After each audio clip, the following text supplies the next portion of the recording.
warahmatullahi wabarakatuh. Perkenalkan, nama saya Melani Arnalia. Saya di sini akan menjelaskan landasan psikologis tentang tingkah laku. Slapin pada tahun 1994, Eliot dan kawan-kawan pada tahun 2000, Egan dan Kauchak pada tahun 1997 dan Sanjaya pada tahun 2006 mengemukakan teori belajar menurut aliran psikologi tingkah laku. Yang pertama, teori belajar koneksionisme.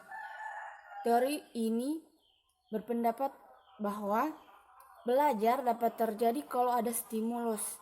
Dengan demikian, belajar adalah upaya untuk membentuk hubungan stimulus dan respon sebanyak-banyaknya.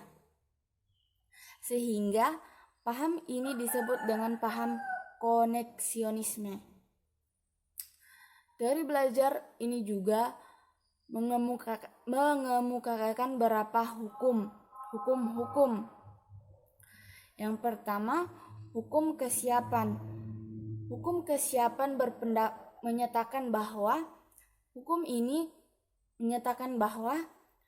hubungan antara stimulus dengan respon mudah terbentuk kalau ada kesiapan dari seseorang. Dan yang kedua, hukum latihan.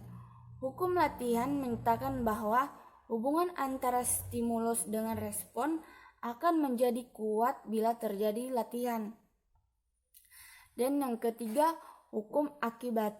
Hukum akibat menyatakan suatu tindakan yang diikuti oleh akibat yang menyenangkan akan datang secara berulang-ulang. Dan yang keempat, transfer latihan. Menurutnya di sini, apa yang dipelajari anak sekarang harus bermanfaat juga di masa depan, harus dibawa di masa depan. Dan yang kedua, teori belajar conditioning. Skinner dalam Slapin pada tahun 1994, seperti halnya Thorndike, memutuskan pada hubungan antara tingkah laku dan konsekuensinya. Konsekuensinya adalah kondisi yang mengikuti tingkah laku dan mempengaruhi frekuensi tingkah laku yang akan datang. Terdapat prinsip-prinsip pengubahan tingkah laku. Yang pertama, penguatan. Penguatan berarti konsekuensi yang memperkuat, yang meningkatkan frekuensi tingkah laku.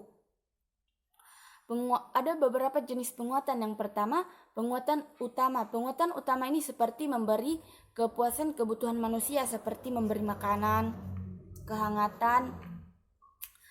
Dan yang kedua, penguatan sekunder. Penguatan sekunder ini seperti penguatan sosial. Penguatan sosial contohnya itu memberi hadiah kepada teman.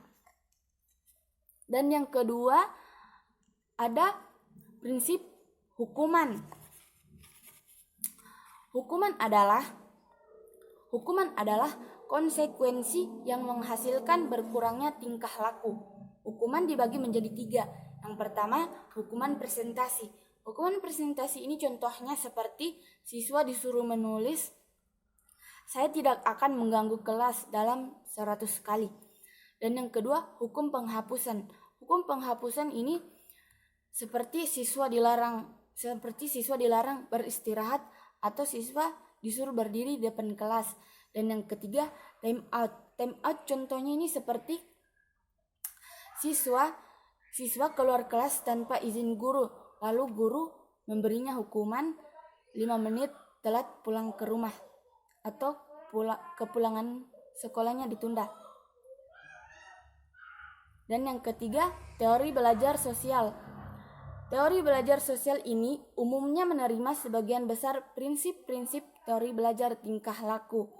Namun, teori ini lebih memusatkan pada pengaruh signal pada tingkah laku dan proses mental internal, menekankan pengaruh pikiran pada tindakan dan pengaruh tindakan terhadap pikiran.